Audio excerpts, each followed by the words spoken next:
నమస్తే, welcome to big TV. నేను మీ గౌతమి. అయితే కుత్బుల్లాపూర్లోని ఒక దారుణమైన సంఘటన అయితే చోటు చేసుకుంది. జయమ్మ అనే 64 ఏళ్ల ముసలవ్వ ఎవరైతే ఉన్నారో గతంలోని ఒకసారి మనం కానీ ఆమె స్టోరీ ఏంటి అనేది ఒకసారి మనం తెలుసుకుంటే ఆమెకి 5 ఆడపిల్లలు ఉన్నట్టు తెలుస్తోంది. అయితే వరుసగా ఆడపిల్లలు పుట్టడం అండ్ మగపిల్లడు కావాలి అని వాళ్ళు ఏంటంటే అందరూ ఆడపిల్లలు ఉన్నారు, వంశానికి ఎవరైనా సరే మగపిల్లలు ఉండాలి అని చెప్పి రిలేటివ్స్లోనే ఒక పిల్లాడిని 2 నెలల్లో ఉన్న పిల్లాడిని ఏంటంటే దత్తత తీసుకోవడం జరిగింది. అండ్ తీసుకొని ఇంత స్థాయి వరకు పెంచడం కూడా జరిగింది. అయితే ఇవాళ పెంచిన కొడుకే ఇవాళ ఆమె పట్ల కాలయముడు అయ్యాడు. అయితే ఎందుకు అట్లా కిరాతకంగా చంపాల్సి వచ్చింది? అయితే ఇక చూస్తున్నారు కదా, ప్రజెంట్ మనం వాళ్ళ ఇంటి దగ్గరే ఉన్నామన్నమాట. ఇంటి దగ్గరే ఏదైతే రాడ్ మనకి డోర్స్ వెనకన రాడ్స్ అరేంజ్ చేస్తూ ఉంటారు కదా, ఆ రాడ్కి గుద్ది చంపేయడం కూడా జరిగిందనమాట. అయితే అంతా కన్న కొడుకులా కాకుండా, అంటే పెంచిన కొడుకులా కాకుండా కన్న కొడుకులా చూసుకున్న తల్లిని ఇవాళ ఎందుకని పొట్టను పెట్టుకున్నారు? అసలు దీని వెనుకున్న కారణాలు ఏంటి? ఏమైనా గొడవలు పడ్డారా? గొడవలు పడితే ఏ కారణాలకి గొడవలు పడ్డారు? ఇక్కడ ఏంటంటే ఆమె కూతురు కూడా ఉన్నారు అండ్ అల్లుడు ఉన్నారు అండ్ కొంతమంది రిలేటివ్స్ ఉన్నారు. సో వీళ్ళందరి మాటల్లో కూడా తెలుసుకుందాం అసలు ఏం జరిగింది ఏంటి, అసలు ఎప్పటి నుంచి వీళ్ళకి వివాదాలు జరుగుతూ ఉన్నాయి అండ్ ఈ గొడవల గురించి వీళ్ళకి ఏమైనా తెలుసా, వీటన్నిటి గురించి కూడా తెలుసుకుందాం. మీ పేరమ్మా? స్వర్ణలత. స్వర్ణలత. మీరేమవుతారు జయమ్మ గారికి? పెద్ద కూతురు. పెద్ద కూతురు. అయితే అసలు ఏం జరిగింది ఏంటి, గొడవలు ఎప్పటి నుంచి అవుతున్నాయి? గొడవలు అంటే దాదాపు వాళ్ళ భార్య వెళ్ళిపోయినప్పటి నుండి సంవత్సరం నుండి గొడవలు అవుతున్నాయి. భార్య లేని టార్చర్తో అప్పులు చేసిండు, 6 లక్షల వరకు అప్పులు చేసిండు. అప్పులు చేసి ఇల్లు అమ్మమని టార్చర్ పెట్టిండు. దానికైనా కానీ ఒప్పుకున్నారు. సరే ఈ మధ్యకాలంలో ఆమెను కొట్టడం వేధించడం బాగా చేసిండు. మేము పోలీస్ కంప్లైంట్ కూడా ఇచ్చినాం. కొట్టేటప్పుడు మీ అమ్మగారు వచ్చి మీకు చెప్పారా ఇట్లా కొడుతున్నాడు అని? చెప్పారు. చెప్తానే పోలీస్ కంప్లైంట్ ఇచ్చాము. ఒకసారి నెల రోజులు టైం పెట్టాను, నెల రోజుల లోపల ఎక్కడైనా వెళ్ళిపోవాలని పోలీసు వాళ్ళు చెప్పారు. సరే నేను మంచిగా ఉంటాను, ఇప్పటి నుండి మంచిగా ఉంటానని మాతో చెప్పిండు. సరే అనేసి మేము అట్లనే ఊరుకున్నాం. మేము లేని టైం చూసి బాగా తాగేసి వచ్చి అమ్మని ఎవరు లేని టైం చూసి రాడుతోని ఇక్కడ కూర్చేసి పక్కల గుద్దేసి చంపేసి. ఎవరెవరు ఉంటారు ఇంట్లోని? అమ్మ, నాన్న, తమ్ముడు. చిన్న తమ్ముడు ఉండే, వాడు ఇంట్లో వెళ్ళిపోయి సంవత్సరం అవుతుంది. వాడిని కూడా ఏం చేసిండేమో వాని మీదే డౌట్ ఉంది మాకు. అంటే ఈ పెంచుకున్న తమ్ముడు కాకుండా మీకు మళ్ళీ వేరే తమ్ముడు ఉన్నాడు? తెచ్చుకున్న తర్వాత మళ్ళీ సొంత తమ్ముడు పుట్టిండు మాకు. ఆ తమ్ముడిని కూడా వీడు ఏం చేసిండో ఏమో మాకు ఇప్పుడు అట్లా అనుమానం అనిపిస్తుంది. పుట్టిన ఎన్ని సంవత్సరాల నుంచి ఆయన మీకు కనబడకుండా పోయారు? దాదాపు సంవత్సరంన్నర అవుతుంది. చిన్న తమ్ముడు. అంటే అతని మానసిక పరిస్థితి ఏమైనా బాగోదా లేకపోతే ఏంటి? మానసిక పరిస్థితి బాగానే ఉంటుంది. సడన్ గా ఉండి ఉండి వాడికి ఏందో సాయంత్రం పూట 8 గంటలకు అట్లా ఇంట్లోకి నుంచి వెళ్ళిపోయింది. సంవత్సరంన్నర అవుతుంది. వెతికారా మరి? వెతికాం, పోలీస్ కంప్లైంట్ ఇచ్చాం. దొరకలేదు. పేపర్ యాడ్ కూడా ఇచ్చినాం. అప్పుడు మీ తమ్ముడి మీద ఎటువంటి అనుమానం రాలేదా? అంటే ఇవాళ మీరు చెప్తున్నారు కదా అమ్మని ఇట్లా చేశారు కాబట్టి తమ్ముడు కూడా ఇట్లా ఏమైనా అయ్యారా అని చెప్తున్నారు కదా, ఆ పరిస్థితుల్లోనే మీకు ఇప్పుడు ఉన్న తమ్ముడి మీద ఎటువంటి అనుమానాలు కానీ ఏం రాలేదా మీకు? అంటే ఇప్పుడు ఈ అమ్మని చేసిండే తమ్ముని కూడా వీడే చేయొచ్చు అనేసి మాకు ఇప్పుడు అనుమానం వస్తుంది. ఓకే, సో ఇదంతా ఒకసారి మనం పక్కన పెట్టుకుంటే మీరు పెంచి అంటే తీసుకొచ్చి పెంచుకున్నారు కదా, ఈ విషయం అతనికి తెలుసా? తెలుసు, అతను తెలుసు. ఎప్పుడు చెప్పారు? అంటే వానికి ముందు అప్పటి నుండే తెలిసింది. స్కూల్ ఆయన టీనేజ్ వయసు వచ్చిన తర్వాత అప్పుడు ఆయనకు తెలిసింది. కొంచెం ఆయన టీనేజ్ వచ్చినాక బయటికి స్కూల్లో వాళ్ళ ఫ్రెండ్స్ కూడా కలుసుకొని చుట్టుపక్కల ఉన్న వాళ్ళందరూ నేను అట్లా ఇట్లా తెచ్చి పెంచి పెద్ద చేసుకున్నారు అని చెప్తే వాడికి తెలిసింది. ఇక తెలిసిన తర్వాత ఇంటికి వచ్చి నన్ను ఇలా మీరు పెంచుకున్నారంట కదా అని చెప్పి ఏమైనా అడిగాడా? అడిగిరు. అప్పుడు అన్నాడు, చెప్పిండు. మేము కూడా అప్పుడు అయితే మేము పెంచుకున్న సంగతి వాడికి తెలిసినాక కూడా మేము అట్లా అనుకోలే. మేము 3 రోజుల నుంచి తెచ్చి మేము పెంచి పెద్ద చేసినాం.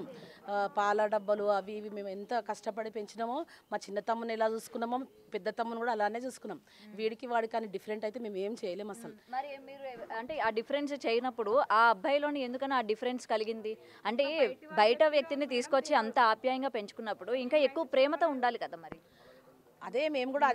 మేము ఒక పెంచుకున్న బాబు లెక్క అయితే మేమైతే ఇంతవరకు అయితే మొన్నటి వరకు కూడా మేము ఎన్ని గొడవలైనా ఆయన ఉన్నప్పుడు పెళ్ళైన తర్వాత కూడా గొడవలు చేసిండు, పెళ్ళి కాకన ముందు కూడా గొడవలు చేసిండు చాలా. 10th క్లాస్ అయిపోయి నుంచి ఇక ఇదే రోజుకు ఒక్కొక్కసారి వచ్చి గొడవ చేయడము. బయట వాళ్ళు ఎవరు చెప్పారో వానికి తెలిసింది. తెలిసిన నుండి ఇట్లా వీళ్ళని టార్చర్ పెట్టుడు ఒక్కలానే చూసినాం తమ్ముడు అని. అయినా ఇక వీళ్ళని మా అమ్మ మా నాయనని టార్చర్ పెట్టిండు. మా డాడీ రిటైర్మెంట్ అయి ప్రైవేట్ పని చేసిండు. ఇక మేము పెళ్లి చేసుకుని మా అత్తగారి ఇళ్ళకి వెళ్ళిపోయినాం మేడం. ఇక వీళ్ళు ఉంటారు తాగి వీళ్ళకి డబ్బులు అడుగుడు కొట్టుడు. ఇక మా నాయన లేని టైంలో ఏం చేసిండేమో మేడం మా అమ్మని తెలియదు. ఇక అదే అయింది. మేమైతే ఎవరైనా చెప్పాం వానైతే హ్యాంగ్ చేయాలి, వాడి ఇంటికి అస్సలు పంపించకండి. వాళ్ళ వైఫ్ ఎక్కడ ఉన్నారు, మీకు ఏమైనా ఐడియా ఉన్నారా? వాళ్ళ వైఫ్ వాళ్ళ మదర్ వాళ్ళ ఇంటి దగ్గరనే డివోర్స్ అయిపోయిందా? డివోర్స్ కాలేదు మేడం, గొడవ అయ్యి వెళ్ళిపోయింది. 2 పిల్లలు. అంటే మా తమ్ముడు 10th అయిపోయినాక కాలేజ్ చేసిండు. చేసిన తర్వాత పెళ్లి ఏజ్ వచ్చింది. మేము అందరం కలిసి పెళ్లి సంబంధం చూసినాము. బస్తీ వాళ్ళు కూడా చూసిరు. పోయి ఎంగేజ్మెంట్ అయింది, మ్యారేజ్ చేసినాము. అందరం కలిసి ఆయనకు పెళ్లి సంబంధం చూసి మంచిగా మేము పైసలు లేకుండా మేము అందరం కలుపుకొని డిన్నర్ చేయకపోయినా మేము కలిసి చేసినాం ఆయనకు డిన్నర్. మంచిగా అయింది పెళ్ళి, డిన్నర్ అన్నీ అయిపోయినాయి, పిల్లలు అయ్యారు. మేము ఫీలింగ్ లేకుండే కానీ సపోర్ట్ చేసిన వానికి అన్ని విధాలలో కానీ వాడు హెల్ప్ తీసుకోవాలని మమ్మల్ని రివర్స్గా చీట్ చేసేసిండు వాడు. మా మమ్మీని అయితే అతి క్రూరంగా చంపేసిండు వాడు. మా మమ్మీని అయితే చంపిండు కదా మేడం. మా తమ్ముని కూడా ఎట్టన పంపించిండేమో మాకు ఇప్పుడు అనుమానం వస్తుంది. వాడిని ఎక్కడ దాసిండు. ఇప్పుడు వాడు వెళ్ళిపోయాక నా ఆస్తి వంచమని అడుగుతున్నాడు. నాది నాకు ఇస్తారా ఇవ్వరా అని వీళ్ళని టార్చర్. ఇన్ని రోజులు అడగలేడు మేడం.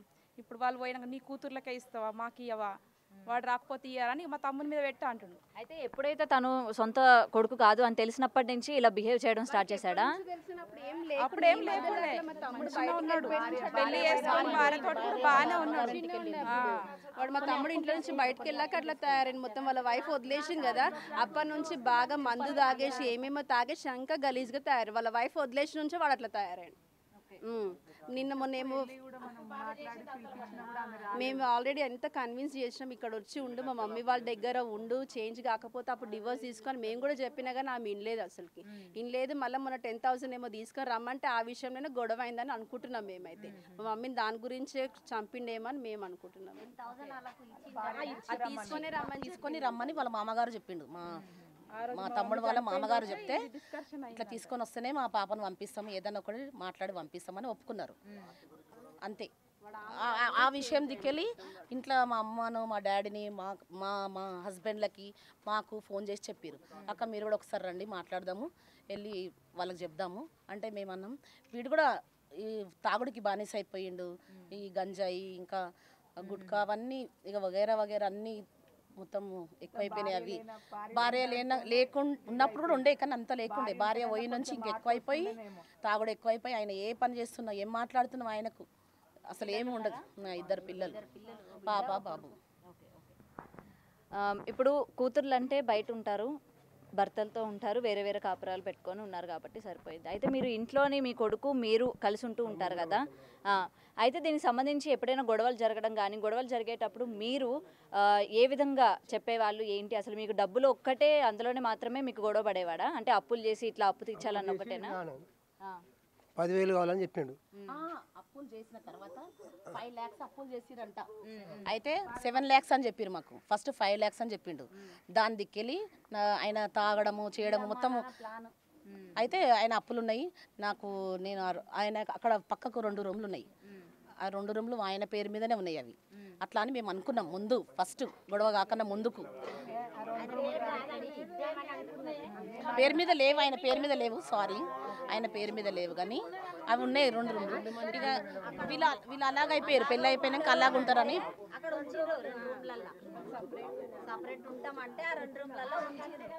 పేరు మీద అయితే మీరు చెప్పండి సార్. చంపింది ఆడే చంపిండు, మా కొడుకే చంపిండు. మీరు ఉన్నారా చంపినప్పుడు? లేదు, నేను ఎక్కడికి వెళ్ళారు మీరు? ఇక్కడ స్కూల్ కాడికి పోయినట్టు పోయేస్తే అయిపోయింది. అప్పుడు ఉన్నాడా మీ కొడుకు? లోపలనే ఉన్నాడు, లోపలనే ఉన్నాడు, ఒక్కడే ఉన్నాడు. ఏం చెప్పాడు చంపేసిన తర్వాత? ఏమరా ఏమైందంటే పడిపోయిందమ్మా అని చెప్పిండు. అంతేగా జస్ట్ పడిపోయిందని చెప్పాడు. పడిపోయిందని చెప్పిండు. మీరు వెంటనే మీ పిల్లలకి వాళ్ళకి ఫోన్లు చేశారా? ఆడే చేసిండు. వాడు చేయలేదు. నేను ఫోన్ చేస్తే మా మమ్మీ ఫోన్ లేపలేదు. 3 times ఫోన్ చేస్తా. 4th టైంకి ఈ ప్రాసెస్ మొత్తం కంప్లీట్ అయినాక వాడే ఫోన్ లేపి అక్క అమ్మ కింద పడిపోయిందని వాడు నాకు చెప్పింది. నేను మా పెద్దక్కకి చెప్పి వెళ్ళి చూడకంటే మా పెద్దక్క వచ్చి చూసేసరికి మా మమ్మీ చనిపోయింది. ఈ బ్లడ్ అంతా ఇక్కడ నుంచి కారిపోతుంది. అప్పటికి ఆ చీర మొత్తం మళ్ళీ వాష్రూమ్ పోయింది. అలానే మాకు వచ్చి చేంజ్ చేసి చచ్చిపోయింది. మా అమ్మ అప్పటికే చచ్చిపోయింది. వాడి వాళ్ళనే చనిపోయింది. ఓకే, ఇది ఏంటంటే తను చంపేసి పడిపోయిందని చెప్పాడు అన్నమాట. మొత్తం పడిపోయిన దాని కింద క్రియేట్ చేద్దాం అనుకుంటూ కానీ మేము గుర్తుపట్టినాం వాడు కొట్టినది అంతా మమ్మీ కుబ్బిపోయింది, ఇదంతా పళ్ళు మొత్తం ఊడిపోయినాయి, ఇక్కడ మొత్తం రక్తం గారుతుంది, ఇట్లా వచ్చేసి మార్క్స్ అన్ని ఉన్నాయి కనిపిస్తున్నాయి మమ్మీ మీద. అది చూసి మేము వాడే కొట్టినని మేము కొట్టినాం కూడా వాడిని కొట్టి పోలీస్ కంప్లైంట్ ఇచ్చి పంపించినాం మేము వాళ్ళ జైలుకి. 3 రోజుల గుడ్డుని తెచ్చి నడిపారు మేడం, 3 రోజుల బాబుని తెచ్చి నడిపి పాలిచ్చింది, ఆమె రొమ్ము పాలిచ్చింది, పురుడు చేసినారు, పుణ్యం చేసింది, అంత పాపను చేసి ఒక్కసారి ఆయనకు అర్థం జరా తల్లి కదా కూర్చున్నాడు పైన కూర్చొని గుద్దినట. పోలీసు వాళ్ళు అడిగితే చెప్తున్నాడు పక్కల గుద్ది ఇక్కడ పడితే అక్కడ చెప్పలేము ఇక ఆ మాట. అట్లా గుద్దినట, కొట్టిన అంటుడు. ఎట్లా గుద్దినావంటే నేను రాడు తీసుకొని గుద్దేసిన పైన కూర్చున్నా నేను అంటుడు. అంత కక్ష ఏమొచ్చింది నా దగ్గరకు వచ్చిండు 2 గంటలప్పుడు. మా భార్యను తోలుకొద్దాం పెద్దమ్మ రాన్నాడు, మన ఇల్లు అది ఆ పక్కిల్లు ఆ బిల్డింగ్. నా దగ్గర రాపేద్దమ్మ తీసుకొద్దాం మీ కోడలు అని వచ్చిండు. నాకు జ్వరం వచ్చిందిరా నేను రాను, పక్కకు సుశీల చిన్నమ్మ ఉంటుంది, సుశీల చిన్నమ్మ ఉంటుంది, మా బాలరాబు అంటే ఉంటాడు బస్తీ ప్రెసిడెంట్, ఆ పిల్లగాని తీసుకొని పొర్రి బిడ్డ నా తోట అయితలేదు అన్న. అంటే పెద్దమ్మ 10,000 తీసుకొని రమ్మంటుంది మా భార్య అని అదన్నది. అలా మామనంట 10,000 ఇస్తేనే సంసారం చేస్తా లేకుండా చేయదా అది అని నేను అన్న. అంటే ఏమంటుండు మా మామ అట్లా తెస్తేనే తోలిస్తాడు లేకుండా లేదట పెద్దమ్మని. ఇంట్లోకి వచ్చి అమ్మని అడుగుతాను కూడా అన్నాడు నాతోటి. మరి పైసల మీద లొల్లి వచ్చిందో ఏమైందో లంగ మీదనే ఉంది, నెత్తికి తల చుట్టుకున్న బట్ట కూడా పోలేదు. అంత అవసరం ఏమొచ్చింది మేడం, ఇట్లా పట్టిండు నోరు పూసిండు చెప్తున్నాడు. ఆడు ఆల్రెడీ పోలీసు వాళ్ళకి అంతా చెప్పేసిండు ఆ మాట. మేము ఎంత గుడ కొట్టినా చెప్పలేము, మాకాడు చెప్పలేదు. అని ఇంట్లో బయట చదివిపించింది, టిఫిన్లు మోసింది, పాలు ఇచ్చింది, ఏనాడు తేడా చూడలే మేడం. అని ఆడు మేము ఎప్పుడైతే మాకు డౌట్ వస్తుందో 2-3 ఏళ్ళ సంది కూడా వస్తుంది, ఏడాది సంది వస్తుంది జర అటు పిల్లగాని ఏమో చేసినట్టు ఫోన్ ఇంట్లో పెట్టిపోయిండాడు, కట్టు బట్టల మీద పోయిండు. చిన్నోడు తెలివిలేదా, మంచి చదువుకున్న పిల్లోడాడు, ఆడేమన్నా తాగోతాడా, మంచి చిన్న బాబు మంచిగా ఉన్నాడు. 22 ఏళ్ళు ఉండు. అమ్మ తమ్ముడు 20 పోయినాడు, 31 ఉన్నట మేడం. అంతోడు పోయిండంటే ఆగం కాడు కదా, చదువుకున్నాడు. పోనీ పని చేసి వచ్చినట్టే ఉన్నామని మాకు డౌట్ వస్తుంది. ఇప్పుడే కాదు ఎన్ని రోజుల సంది కూడా నేను కొట్లాడినప్పుడల్లా నేను వస్తా, ఇక్కడ ఏమొస్తుంది నేను వస్తా. 1 గంట కొట్లాట, 2 గంటల కొట్లాట. మేము 2 గంటల దాకా 3 గంటల దాకా ఉంటాం. పోలీస్ స్టేషన్ కూడా ఇచ్చినాం అన్ని కొట్టి ఇచ్చినా కానీ ఆడు మారడు. తల్లినే కొట్టుడు, ప్రత్యేకం తల్లిని కొట్టుడు, గలీజ్ మాటలు తిట్టుడు, చెప్పరాని మాటలు. ఇప్పుడు అందరూ చెప్పలేము మనం మాటలు. పొంగవాడు ఎంటికలు పట్టుడు, కుతిక పట్టుడు అన్ని గలీ. అదైతే కాళ్ళ నొప్పులతో లేవది మావేజే కానీ అస్సలు పోతాం మేడం. అని ఆయన అయితే బయటకు వెళ్ళకుండా చేయాలి. నేను నిన్న పోలీసులో కూడా అదే మాట అన్నా. నేను ప్రాబ్లం ఎవరికైనా ప్రాబ్లమే కదా మేడం. అది అసలు కొడుకు ఉండకూడదు. ఆడు కొడుకు లేక చూసినాం కాడు, ఆయన భార్య ఉండ కూడా రావద్దు ఇక్కడ. మేము ఇప్పుడు కూడా చెప్తున్నాం. నిన్న ఫోన్ చేసిండు, అంత బాధలను భార్యను చంపుకొని ఫోన్ చేసిండు. రావాలి కదా ఆడు, రాలేదు. ఆయన భార్య రావాలి, ఆయన మామ రావాలి, తోలుకొని రానుండే. మేమైతే ఏం అనలే కదా నువ్వు రాని ఇప్పుడు ఎట్లా వస్తావు మా ఇంటికి, ఏ విధంగా వస్తావు రాని. అది వస్తే కూడా మేము ఒప్పుకోము. లేదు పెంచుకున్నది పెళ్లి చేసినాం పంపించేసినాం అంతే. అది ఎక్కడైనా జావని ఏమన్నా కానీ మేమైతే ఇదే మాట్లాడతాం మేడం. ఎవరు వచ్చినా అదే మాట్లాడతాం. అది కోర్టుకు వేసుకొని హైకోర్టుకు వేసుకొని అంతే, బయట అయిపోయాడు. ఎందుకంటే ఇవాళ ఈ ఇన్సిడెంట్ చూసిన తర్వాత నిజంగా అండి చూసిన తర్వాత ఎవరైనా పిల్లలు లేరు పెంచుకుందాం అనుకున్న వాళ్ళకి కూడా ఏంటంటే ఈ విధంగా చేస్తున్నారని చెప్పి ఒక భయం వస్తుంది. అదే మీరేమవుతారు? నేను ఇది పక్కిల్లే మాది, పక్కిల్లే. చూసిండు వాడికి వచ్చిండు. నేను ఆడ బయట మంచం మీద కూర్చున్నా. అక్క అమ్మ పడిపోయిందని వచ్చిండు, ఇటుకలు పిలిచిండు. ఆయన ఈయన తండ్రి కొడుకులు ఇద్దరు పిలిస్తే నేను వచ్చే వరకల్లా కింద పడిపోయింటే జయమని ఇట్లా ఊపితే అసలు సప్పుడు లేదు ఏం లేదు. ఏమైందిరా వేణుగాని అంటే ఏం తెలియదు అక్క, బ్లడ్ కనిపించలే, ఏం కనబడతలేదు బిడ్డ. ఏం చేసి క్లీన్ మొత్తం చేసి ఎక్కడేసి ఇచ్చినా మనకు తెలియదు. ఇక వర్షం అప్పుడు వర్షంలో ఎవరం బయటికి రాలేదు. ఇక వచ్చి చూసిన కల పడిపోయింది, సప్పు లేదు ఏం లేదు. అయ్యో ఏం లేదు చేయమని అంటే కల ఇట్లా చూసేవరకు గాలి లేదు. ఏమరా గాలి లేదు, వస్తూ ఏమైందో చచ్చిపోయినట్టుంది. ఉరుకురా డాక్టర్ని పిలుచుకురా పోరా బండి మీద పోయి అంటే ఇక్కడ మన క్లినిక్ డాక్టర్ అంటే పిలుచుకొచ్చిండు. ఆయన వచ్చి చూసిండు ఏం లేదన్నాడు. మళ్ళీ ఇంకో డాక్టర్ తెచ్చినాం, ఆయన చూసిండు ఏం లేదన్నాడు. ఏం చేసినవరా అని అంటే నేనేం చేయలే అన్నమే చచ్చిపోయింది ఇక బతికి లేదు, అయిపోయింది మీద అని అన్నాడు. అట్లా ఆ విషయం అన్నాడు. అట్లా అన్నాక నువ్వేం చేసినావు అంటే నేనేం చేయలేదు ఏం చేయలేదు ఇక అందుకని అలా పెద్దక్క వాళ్ళు వీళ్ళందరూ వచ్చారు నేనేం చేయలేదు ఆమెనే చచ్చిపోయింది అన్నాడు కానీ నేను చంపినా అని చెప్పలేదు. పోలీసు వాళ్ళు వచ్చినాక ఇట్లా చెప్పిండు బిడ్డ కింద పడ్డది ఇంత దెబ్బట్లంటే కింద పడి కాలు జారి కింద పడి పడ్డది అన్నాడు కానీ కొట్టినని ఒక మాట చెప్పలేదు. కంప్లైంట్ అక్కడికి వెళ్ళాకనే నిజాలు చెప్పిండు అది జరిగిందమ్మా. పోస్ట్ మార్టం రిపోర్ట్లో తెలిసిందన్నమాట ఎక్కడెక్కడ కొట్టాడు చెప్పిండంట మేడం ఎక్కడ పడితే అక్కడ చెప్పలేకుట ఇక్కడ అంతటా దెబ్బలు అంత ఘోరం చేసిండాడు. ఆడు చేసిన పని మంచిగా చేసిండు మేడం. ఒక్క పని మంచిగా చేయలేదు ఆడు. ఆయనకి ఏం తక్కువ చేసారు అని మన ఖరాబ్ చూసిన ఆ ముండా తెలియదు. అది ఉంటే ఇలా దినానికి ఈమె జావకపోతుండే. ఎందుకను ఏదన్నా ఉంటే భార్య చూసుకుంటుంది. నువ్వు వీళ్ళ మీద లేవు. ఒకనాడన అలా బట్టలు విండిందని కావు, ఒకనాడు ఒక ఆకిలు నూకిందని కావు. ఏ నాడన కోడలు పద్ధతిలో లేదామె. వాళ్ళు గోదా ఉన్న ఆడబిడ్డలు 5గురు పెళ్లి చేసి ఇచ్చిండు. ఒక అప్పు చేసిన వాళ్ళు కాదు, సప్పు చేసిన వాళ్ళు కాదు, వాళ్ళు ఇంటికి పోయిన వాళ్ళు కూడా కారాలు.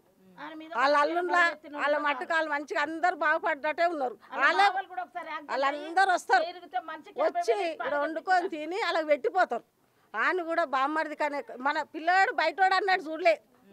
అస్సలు పోతే అంత మంచిగా చూసారు. ఆడు ఎప్పటికి మేడం మాతో కొట్లాడి మేము 2 గంటలు వచ్చిండు. 2 గంటలు 3 గంటలు 4 గంటలు కూర్చున్నాం మేడం. మేము తమ్ముడు మేమైతే కూర్చొని నన్ను ఊకుడు పిసురు ఏమన్నంటే ఉరికొస్తాడు. వదిలే రావద్దు చంపేస్తున్నాడు ఉరికి రావద్దు అంటే అక్కడ పానం ముక్కలేక ఉరికొస్తాం మేము. 12 గంటల రాత్రి పోలీస్ స్టేషన్కి ఇచ్చినాం. ఎన్ని మాటలు కొట్టుడు కొట్టా మేడం. మేము కూడా కొట్టిన ఎన్ని మాటలు విన్నాడు.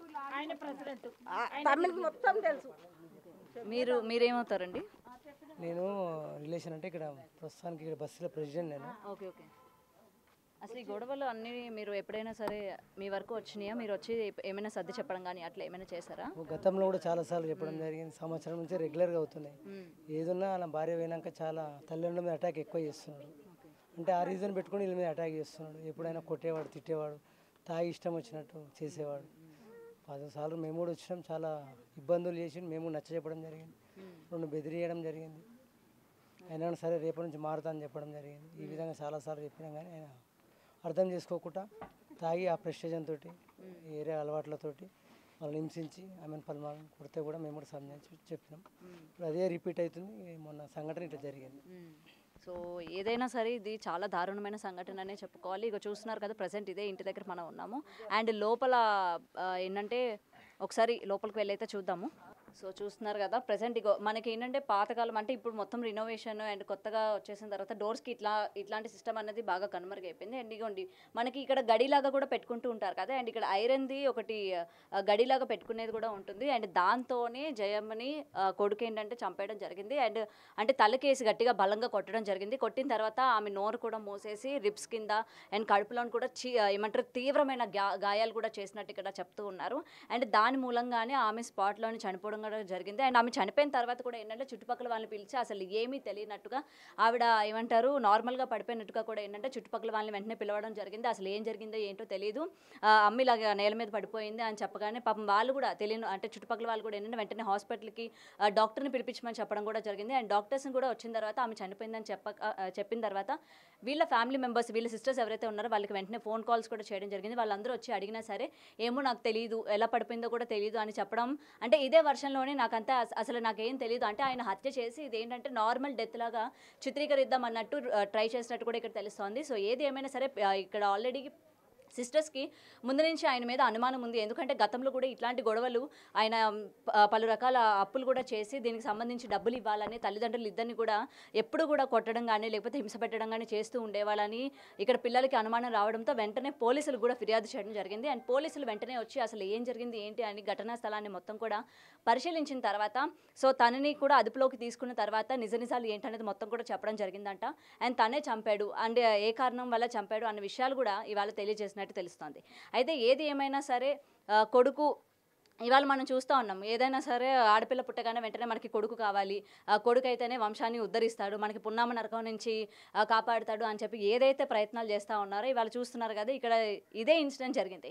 5 ఆడపిల్లలు పుట్టారని చెప్పి ఎలాగైనా సరే మగపిల్లడు ఉండాలి, మగపిల్లడు తోడు ఉండాలి అని చెప్పి ఏదైతే ఆవిడ ఆ రోజు పసికందుని తీసుకొచ్చి పెంచుకున్నదో ఏమంటారు ఒక సామెత ఉంటుంది కదా, పాలు పోసిన పామే ఇవాళ ఇట్లా చేసింది కాటేస్తుంది అంటూ ఉంటారు కదా. ఇవాళ ఈ ఇన్సిడెంట్లో ఇదే జరిగిందనమాట. సో పెంచిన కొడుకే ఇవాళ ఆమె పట్ల ఏంటంటే ఇంత పాశవికంగా హత్య చేసి చంపేశాడు. ఏదైనా సరే మనం ఏంటంటే ఆడపిల్లలు ఉన్నారు కదా, మగపిల్లడు కావాలి అని చెప్పి ఇట్లా చేసే ప్రయత్నాలు ఏవైతే ఉన్నాయో అందరూ ఇలా ఉంటారని కాదు, కానీ కొంతమంది ఇలా ఉంటారు. అండ్ ఇక్కడ హంతకుడు ఎవరైతే ఉన్నారో అతను మద్యమే కాకుండా గంజాయి కూడా తీసుకుంటున్నట్టు ఇక్కడ మనకి తెలుస్తోంది. సో ఏది ఏమైనా సరే ఇవాళ ఏంటంటే ఒక ప్రాణం పోయింది. అండ్ ఆమెతో పాటు భర్త ఈ వయసులోని ఇద్దరు కూడా ఏంటంటే కూర్చొని కష్ట సుఖాలు మాట్లాడుకొని అసలు మొత్తం కూడా చూసుకునే టైంలోని ఇటు భార్య దూరం అవ్వడం అనేది నిజంగా ఆయన బాధని ఎవరు కూడా తీర్చలేరు. అండ్ ఏది ఏమైనా సరే ఇట్లాంటి ఇన్సిడెంట్స్ జరగకుండా ఆగాలి అని ప్రతి ఒక్కరు కోరుకుంటున్నప్పటికీ ఎక్కడో ఒక చోట ఏదో ఒక మూల ఎప్పటికప్పుడు కొత్తగా వస్తూనే ఉన్నాయి. మరి పోలీసులు కూడా దీని మీద తగిన చర్యలు తీసుకున్నారు. అతనికి ఎటువంటి శిక్ష వేస్తున్నారు ఏంటి అన్నది కూడా తెలియాల్సి ఉంది. సో ఇందాక మనం ఏంటంటే డోర్ దగ్గర చూపించాం కదా, రాడ్తో కొట్టేసి ఇగోండి ఈయనకి ఏంటంటే మొత్తం అటాచ్డ్ రూమ్స్ అయితే ఉన్నాయి. అండ్ ఆ రూమ్లో నుంచి జయమ్మని ఇక్కడికి తీసుకురావడం జరిగిందంట. ఇక్కడే ఆ బాడీని కూడా ప్లేస్ చేసినట్టు తెలుస్తుంది. ఇక్కడే వాళ్ళ కూతుర్లు వచ్చేసరికి ఇక్కడే బాడీ ఉంది. అండ్ ఏదైతే రాడ్తో కొట్టాడో వెంటనే కొడుకు ఏం చేశాడంటే ఆ రాడ్కున్న రక్తం మరకలు కానీ ప్రతి ఒక్కటి కూడా కడిగేసి దాచిపెట్టడం కూడా జరిగింది. అయితే ఎంత దాచిపెట్టినప్పటికీ పోలీసులు వాళ్ళు ఇన్వెస్టిగేషన్ చేయాల్సిన తీరులో కానీ చేస్తే డెఫినెట్గా ఎంతటి నిందితుడైనా దొరకాల్సిందే అన్నట్టు ఇక్కడ హంతకుడు ఎంత కడిగేసి రాడ్ని ఎంత భద్రంగా పరిచినా సరే పోలీసులకి ఏంటంటే దొరికిపోవడం కూడా జరిగింది. సో ఇదన్నమాట. అండ్ ఏదైనా సరే మొత్తం కుటుంబ సభ్యులు కావచ్చు లేకపోతే చుట్టుపక్కల వాళ్ళు కావచ్చు అందరూ కూడా చాలా కోపంగా ఉన్నారు. వాడిని ఎట్టి పరిస్థితుల్లోనే బయటికి విడుదల చేయడానికి వీలు లేదు. ఎందుకంటే అతని తండ్రికి కూడా ప్రమాదం, నెక్స్ట్ వాడి కానీ బయటికి కానీ వస్తే ఫ్యామిలీకి కావచ్చు లేకపోతే అక్కలకి కావచ్చు అండ్ ముఖ్యంగా తండ్రికి కావచ్చు ప్రమాదం ఉంది. కాబట్టి డెఫినెట్గా వాడిని బయటికి రానివ్వకుండా చేయాలి, అలాగే తగిన శిక్ష పడాలి అండ్ హ్యాంగ్ చేయాలి అని అయితే కుటుంబ సభ్యులు కోరుకుంటున్నారు. మరి దీని మీద పోలీస్ డిపార్ట్మెంట్ ఎటువంటి చర్యలు తీసుకుంటుంది, పూర్వాపరాలన్నీ చూసిన తర్వాత ఎటువంటి శిక్ష వేస్తుందన్న కూడా తెలియాల్సి ఉంది. కెమెరామెన్ నరసింహతో Gautami reporting Hyderabad. For more videos like this, subscribe Big TV channel.